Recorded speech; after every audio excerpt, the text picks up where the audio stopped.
Welcome to the Enchanted Earth podcast, where you will hear stories of nature with the power to transform our lives. These sacred stories are begging to be shared now.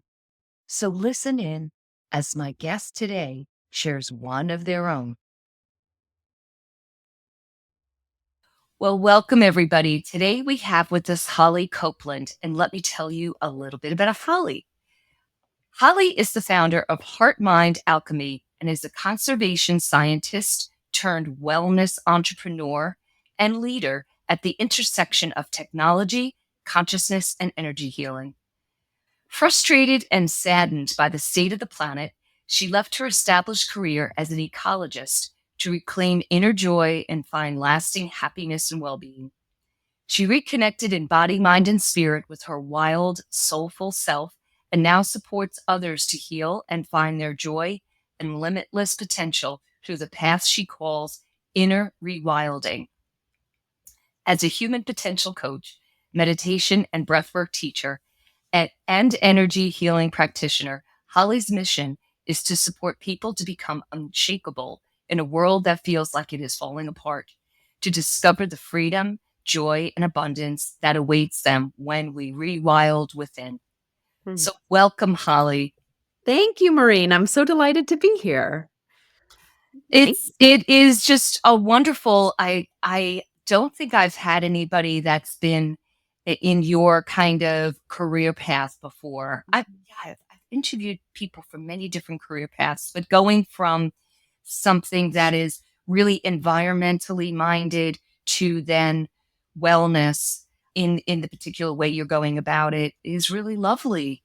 How did you kind of make that switch? Yeah, it is unusual a little bit. And I made that switch basically in the midst of a crisis, a personal existential crisis of feeling as though it would never be enough. I mean, I know you're the Enchanted Earth podcast, so you undoubtedly share, like I do, an undying love of the earth. And a just deep, deep concern about the planet and what we're doing to her, and wanting to bring awareness and consciousness to people so that people can live in greater harmony with Earth. I'm assuming we share that at a very deep level.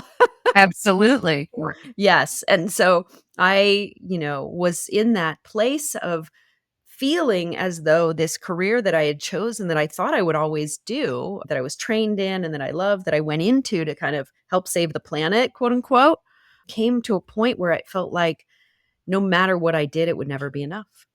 And I couldn't resolve that in my mind, that I kind of was playing these games like, okay, what if I was the best conservationist in the world, like the Mother Teresa of conservationists, and I did 75% of all the world's problems I solve.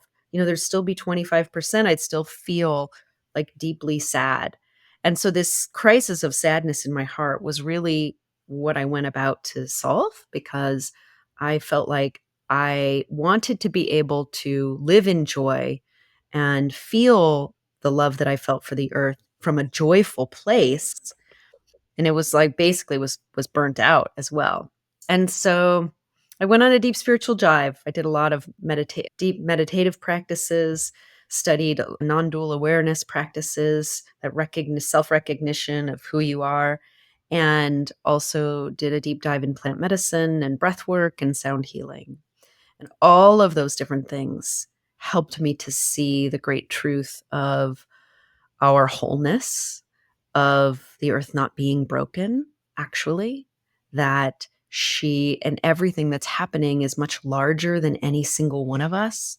And that when we come to know that and see ourselves within a larger context that's unbreakable, then it solves the crisis of I have to fix this for myself, for the world. It frees us. It frees the joy to bubble forth.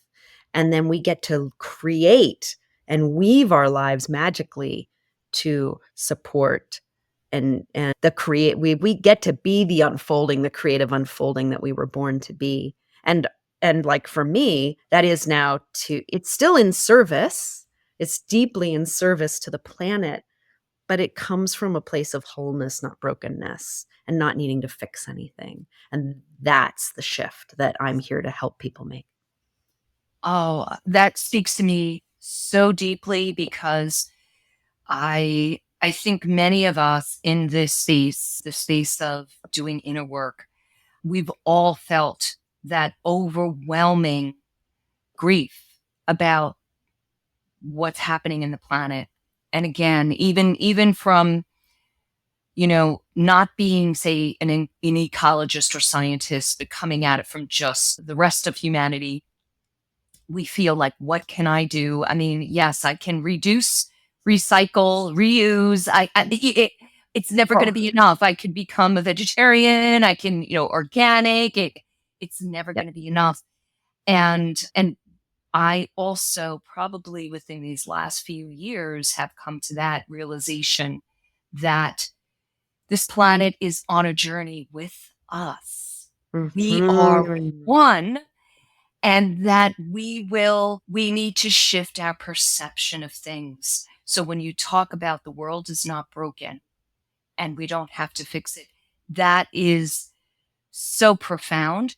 And it just creates such a lightness of being.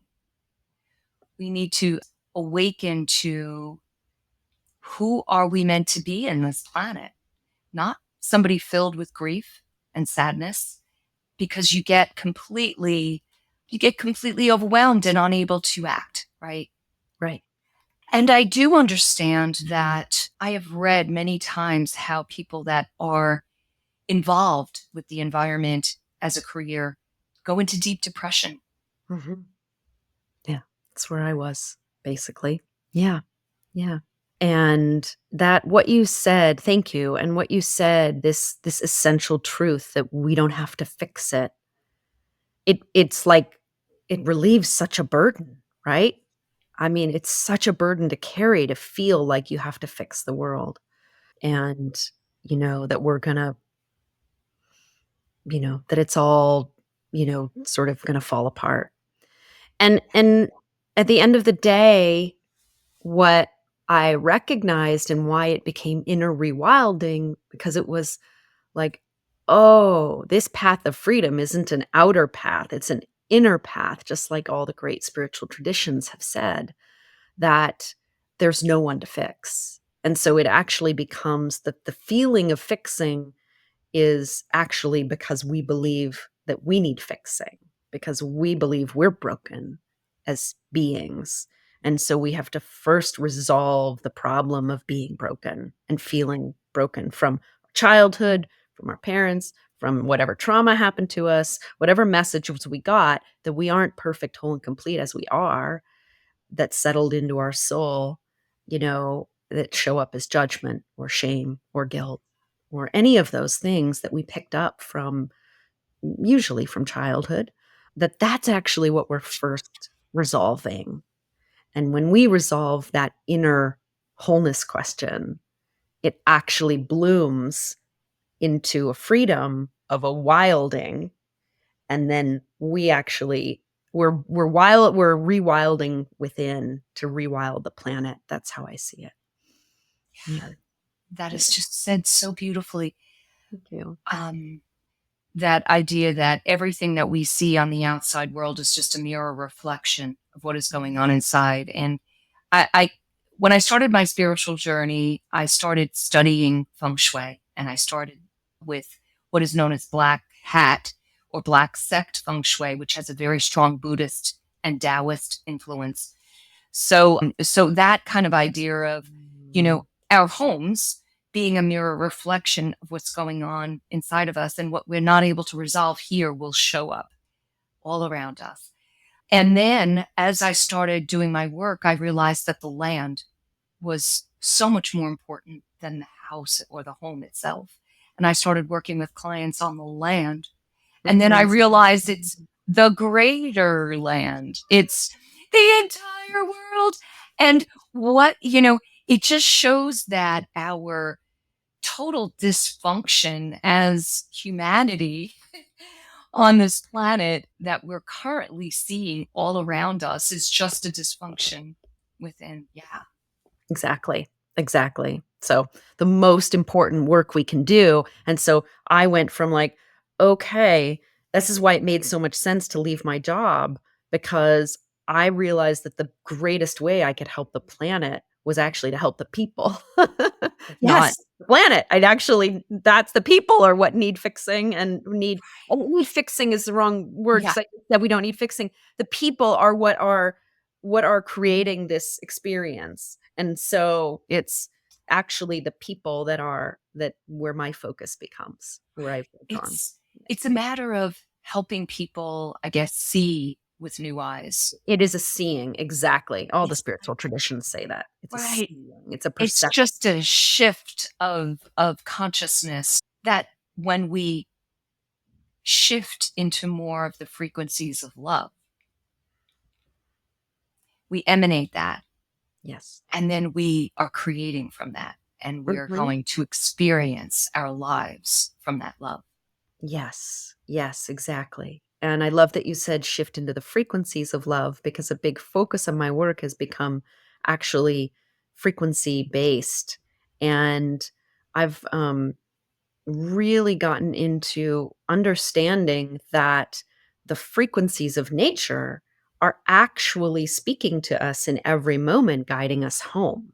They're the trees, the ground, the earth. I mean, we know about the Schumann resonance. We know about 7.83 hertz that brings our brain into a calm alpha state. That's the earth's kind of one of the earth's, natural frequencies. And then there's zero point 0.1 hertz, which is the earth is resonating at zero point 0.1 hertz, like her heartbeat. And our heartbeat, when we breathe 6 to 8 times, we breathe in about 6 and we breathe in about 8, we come into a resonant heartbeat within a coherent heartbeat that mirrors the earth's heartbeat. So the earth is actually all the time signaling us into coherence through her frequencies. Oh yeah. Yeah. So Oh, I love the word. Okay, so frequency and coherence. It just it makes so much sense that when we go out into nature, we feel calmer. Right. I think regardless of what we're thinking and what we're doing, it does slow us down and calm us down. But if we can go out there with more of a intention, a conscious intention of being in sync and getting back to our center, it works wonders. Yes, exactly. Agreed. Agreed. And this ancient connection to earth is something that indigenous tribes, throughout, time have known, and that their practices, the dances, the drum beats, the songs, the flute are all guides to bring people back into physiological coherence. I'm not taught, this is not woo woo. This is like actual ways that our physiological nervous system gets brought back into a coherent state. And the earth is literally singing us home in every moment. The ancients knew that.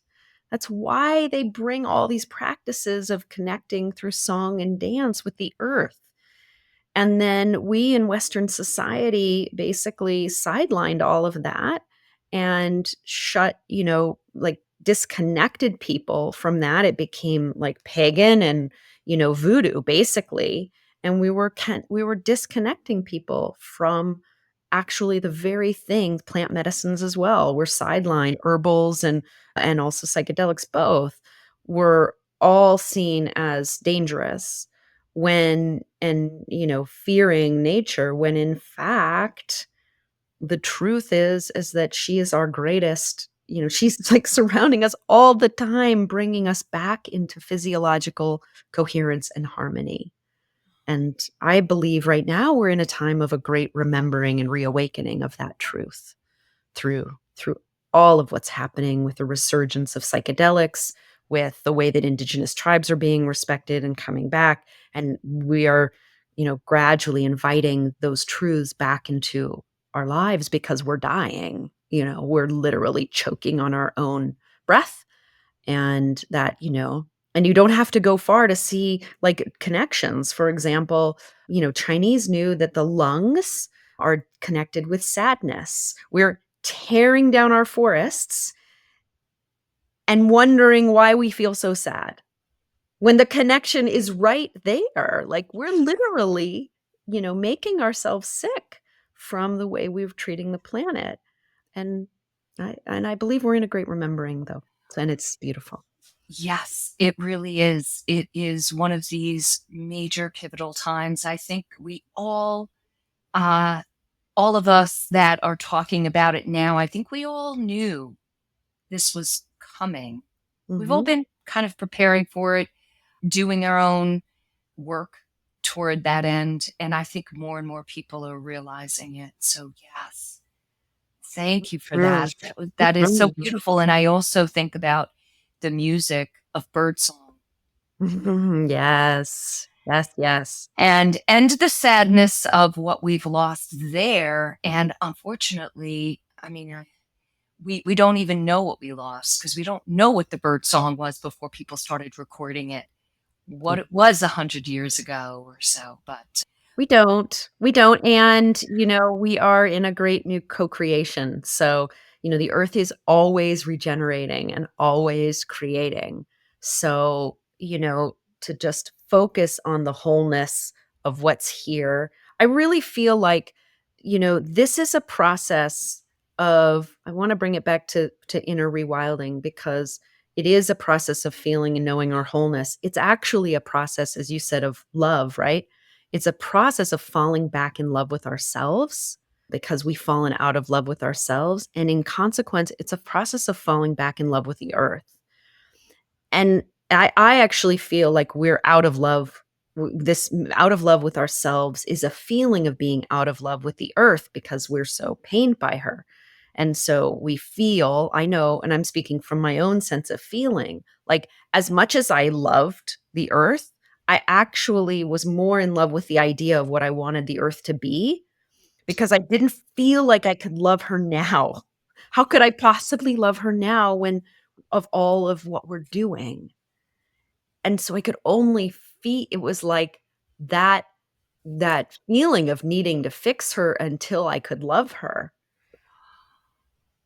was actually mirroring my own, right? My own feeling of needing to fix me until I can love me. That I think that's actually what's happening here. So, wow. Oh, yeah. that is so true. We're very, as Bio Akalamafe said, whom I love, in order to find your way, you must become lost. And I think this feeling of being lost that we're in right now is actually beautiful because it's clearing the way. These beliefs that we've had have not served us. Look where we are, right? They have not served us. So we're clearing the path, and that clearing is a great confusion and a great sense of what's up, what's down, what's right, what's wrong, right? We don't know. That's good. We actually don't because we haven't known. And we're but out of all that not knowing will come the not knowing that knows. The way knows the way. Yeah. That Yeah. is great. The way knows the way. Way knows the way. You don't have to know the way. The way knows the way. She knows. I'm looking out at the forest around me. Like she knows the way. And it relieves us from feeling like we need to know. And it's such a burden. I'll come back to that, right? That feeling like we need to know is such a freaking burden. It is. It is. Wow. Yes. So wonderful. I love that. Do you have any stories of nature? I am sure you have so many of them. So I guess what comes to mind when I ask you to share a moving story or moving experience that you've had in nature? Um There are so many.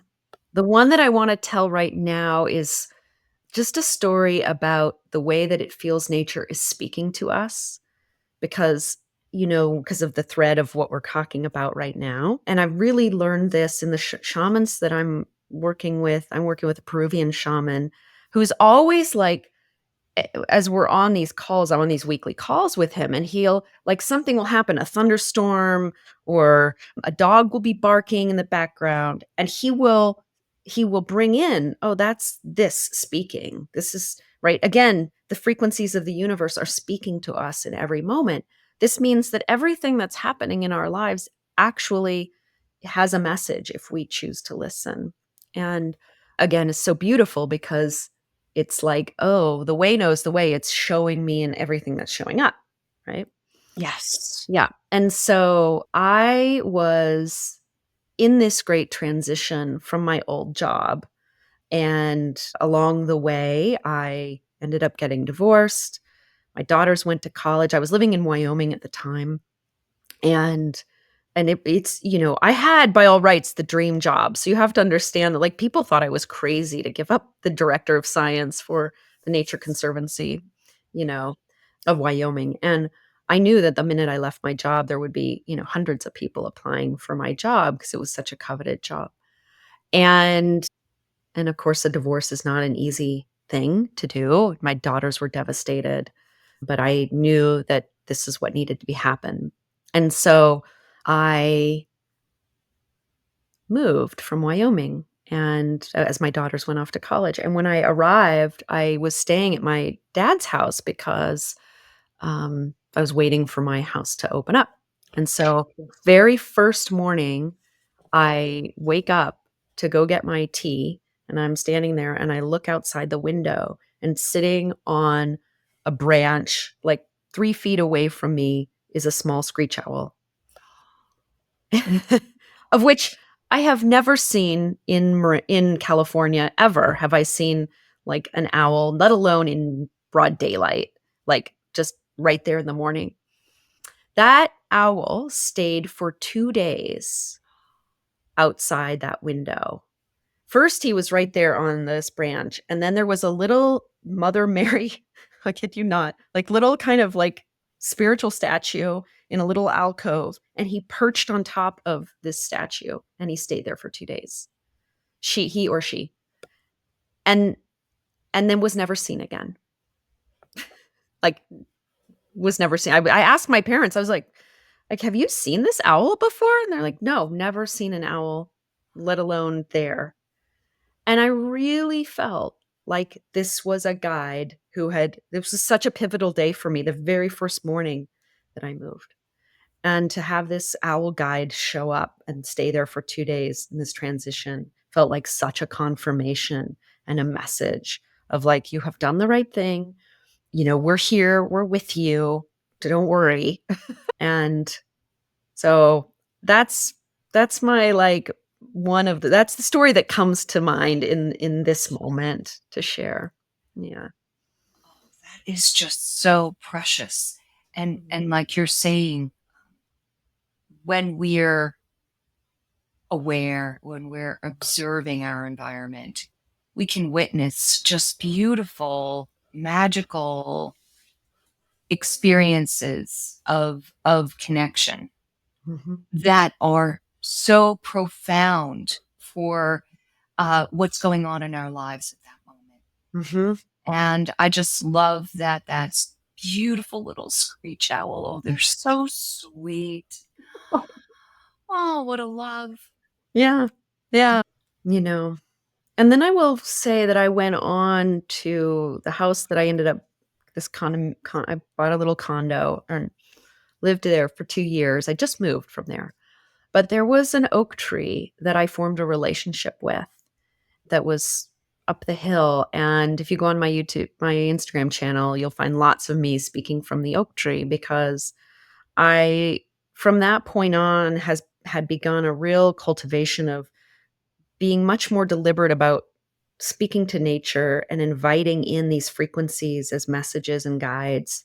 And there was this tree that was not far from my house that I walked by, and then I just was like, "There's, like, a portal in this tree. There's just something magical." The tree actually kind of opened up like this, and you could actually sit in the middle of this tree's branches where they converged because of the way she was shaped. And I just started going and sitting there, like, meditating. Like, instead of meditating at my house, I would just go meditate in in this little nook of this tree.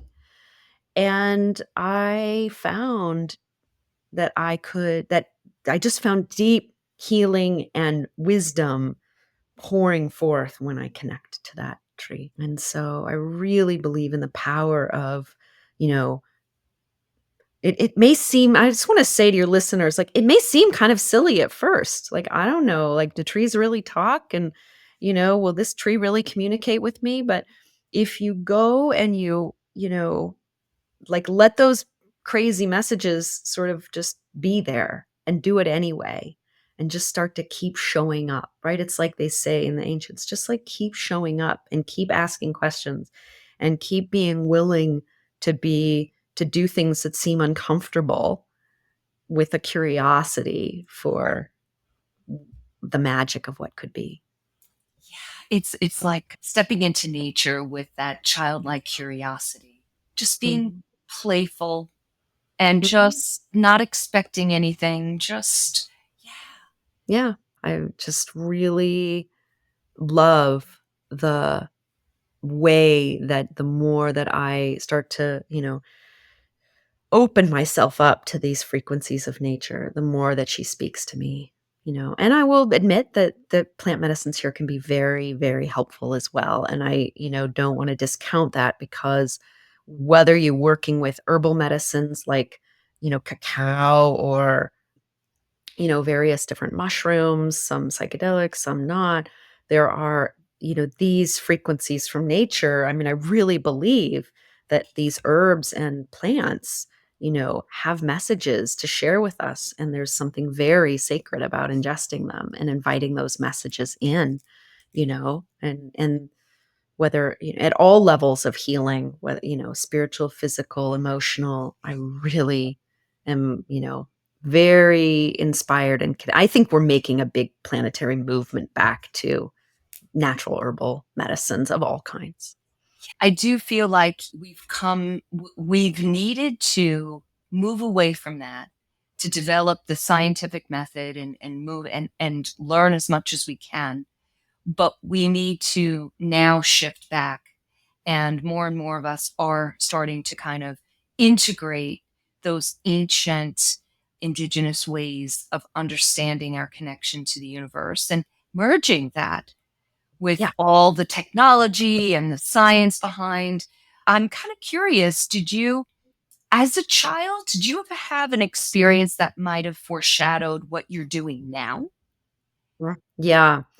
Yeah, I mean, what I'll say, and I love that you brought up the technology, because I actually weave both worlds, so I also love the new technologies that are bringing frequencies into our lives. So I work with this little device called the Healy, which is an incredible quantum healing technology from Germany that can read your quantum field and then send your field frequencies. It's incredibly sophisticated.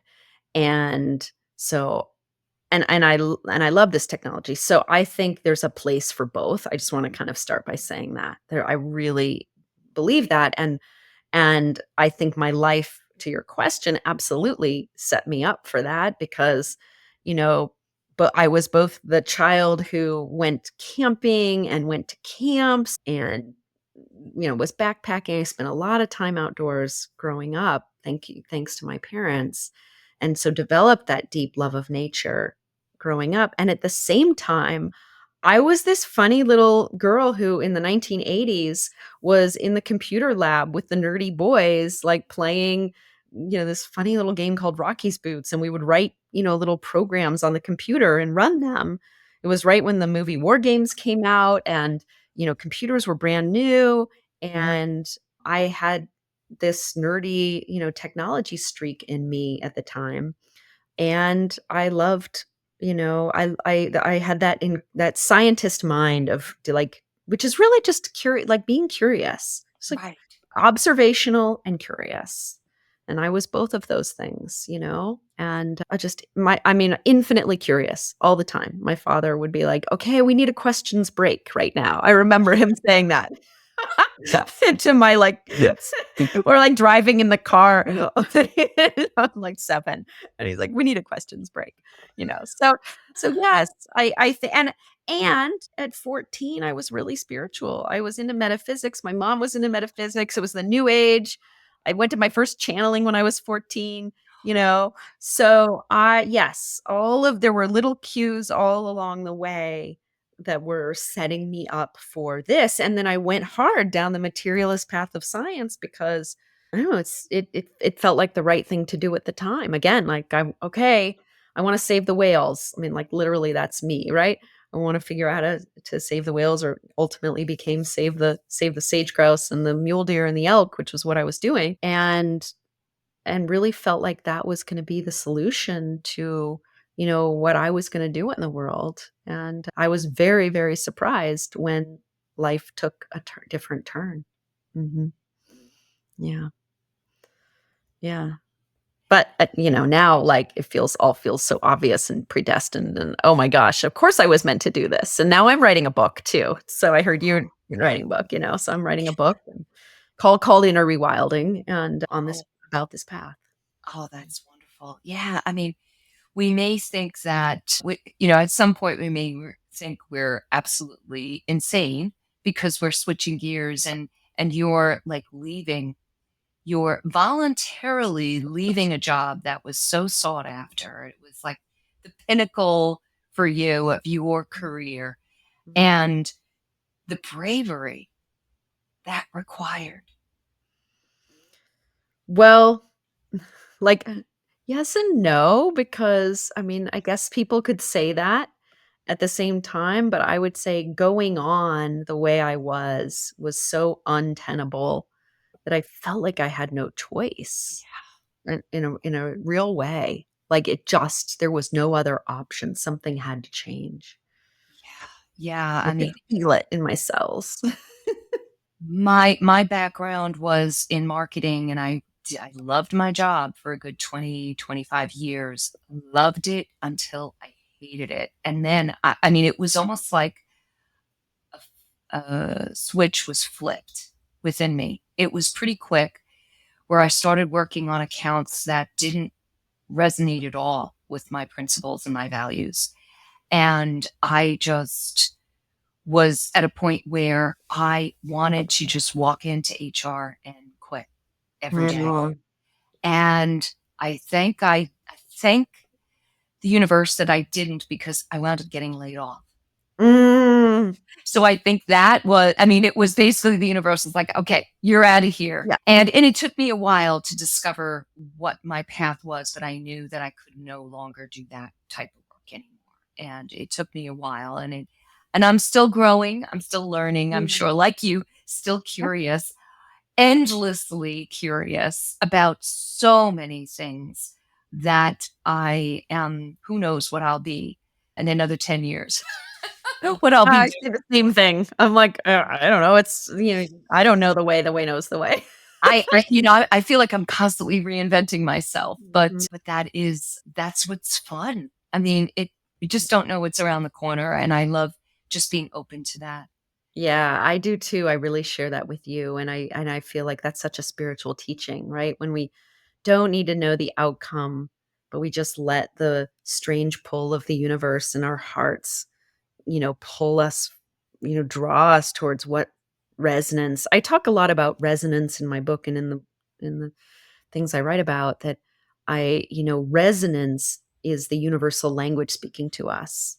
So when something resonates, when we say that resonates, there's an expansion in our chest. It's like, oh, that's for me, and that's just the language of love. That's the language of the universe. And I think we overcomplicate things dramatically. I think, like, if we just follow what resonates, if we follow and we have the courage to follow, that frequency of yes in our hearts and go there, we won't be led astray. The great news is you can't be led astray either way, because the way knows the way. So whatever is showing up in your life is meant for you. Yes, and I think what I was going to say before and I forgot was, yeah, you might think you're going off this really weird tangent, but somehow it ties back to what you're going to do eventually along the path. And Right. and you needed that lesson, you needed that learning, that teaching to bring you to this other place. So yeah, I'm totally in agreement. We're never Mhm. led astray as long Mhm, as we 100%. follow our heart. Yeah. Yeah. I mean, I think we're never led astray, and it gets to be as easy or painful as we choose. So if you want to keep following what does not resonate, it Mhm. will be painful. And some people, many people make that choice Yeah, because, out of they fear. out of fear, right. So, but if you want the easy way, as I heard on I love Richard Rudd and the Gene Keys, easy is right. If you want the easy way, follow what feels easy, follow what feels right, and it will happen much quicker. It's all resonance and frequency and, following what you love. There was a time, to your point, where it may seem like we're following a thread that doesn't make any sense, but actually it does. When I quit my job at the conservancy, and a few years after that, maybe just a year or two after that, and I had all these realizations about inner rewilding and what was really happening, there was a point where I thought, "Oh my god, why did I spend 25 years in ecology as a scientist doing all this stuff when I know all this, and I could have, been on the spiritual path, and I could have been teaching as a meditation teacher and doing all that." And then I realized, "Oh no, your path was actually you needed that career as a scientist in order to speak the message that you're here to speak." And so it was all perfect. It was all part of the myth, the story, my personal myth that I was weaving. So I it was love all that. I love personal mythology, that I love exploring that and looking at our path and our stories that comprise our life. How beautiful. Well, there's one more thing I want to ask you before I ask you. The last thing is, I know you talked about technology and you talked a second about that, but you're also wearing this like big wire on your arm, so on your wrist. So can you just share a little bit about what that is? Oh yeah, I would love to. Yeah, okay. So it's called a Healy. It is a personal quantum frequency device. It was made by a quantum physicist in Germany, a beautiful man named Marcus Schmieke, whose vision is to bridge science and spirituality through technology. So he sees that this, device belongs in every home in the world. And that's his vision. And what it has the capability of doing, what I'm doing right now is I'm sending myself frequencies. I'm actually running a program called Inner Rewilding that I created. And because you can actually make there are canned programs or you can make your own. So I worked with somebody who has the power to make them. And I'm sending myself frequencies to ground myself into the earth, to connect with angelic realms, to harmonize my nervous system, frequencies like the Schumann resonance. And there are many other, like, very supportive frequencies. And through microcurrent, I'm literally sending myself those frequencies. So it's incredibly, I mean, this technology has changed my life because for me, this is a device about health sovereignty. I mean, I think we're in the era of health sovereignty. We're taking back our health from giving our power over to, you know, God bless them. There are some beautiful things Western medicine does, but one of the things that it doesn't do is empower people to feel healthy and be healthy. It gets rewarded when we're unhealthy. And so we're in this process of, I think, taking back our health sovereignty. And we're also in a process, to speak to the frequencies, of understanding that we're energetic bodies in an energetic universe that run on frequency. And if you're interested in a book that will absolutely blow your mind on this topic, read The Resonance Effect by Carolyn McMacken. She's Okay. a pioneer in this world, and she developed something called frequency specific microcurrent. So using technology like this to help people basically cure uncurable things. So, but it's all about every organ, every tissue in our body has a frequency, has a resonant frequency. Chinese know this and Qigong.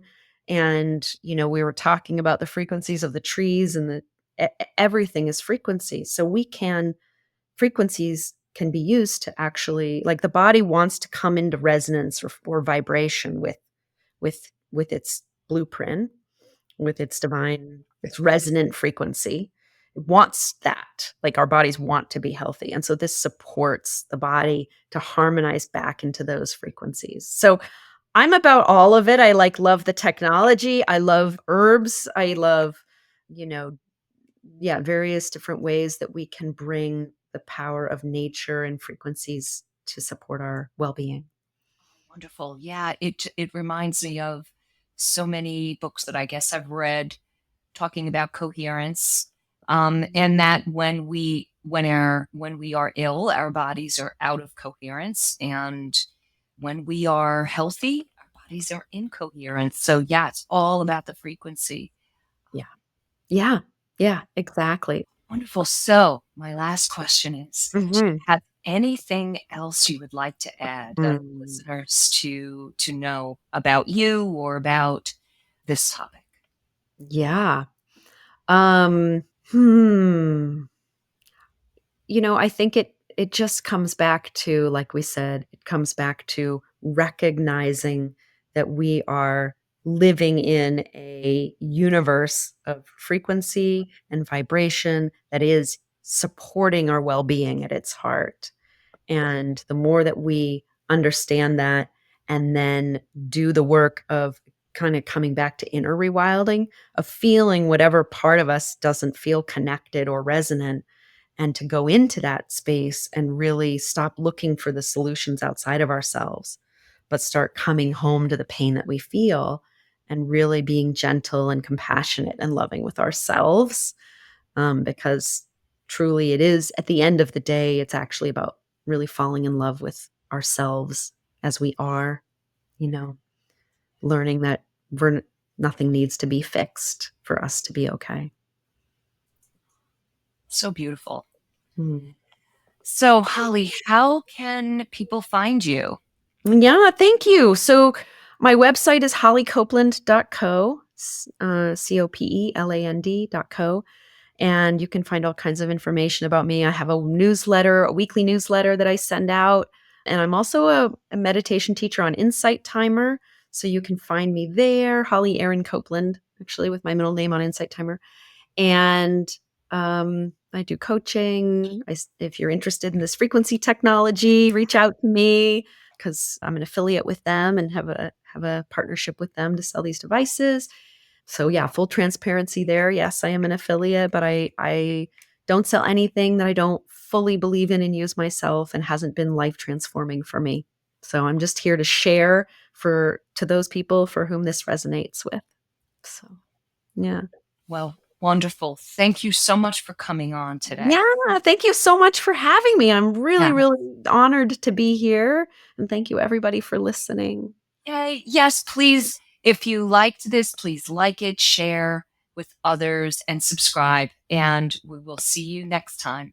Have a great day.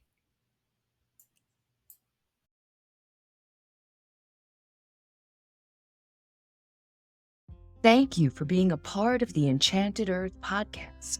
Comment below, share, and most of all, please hit the subscribe button so that you'll hear when we publish another inspiring episode. You can visit us at luminous-spaces.com for more information on our online courses, retreats, and offerings. Thank you and have a magical day.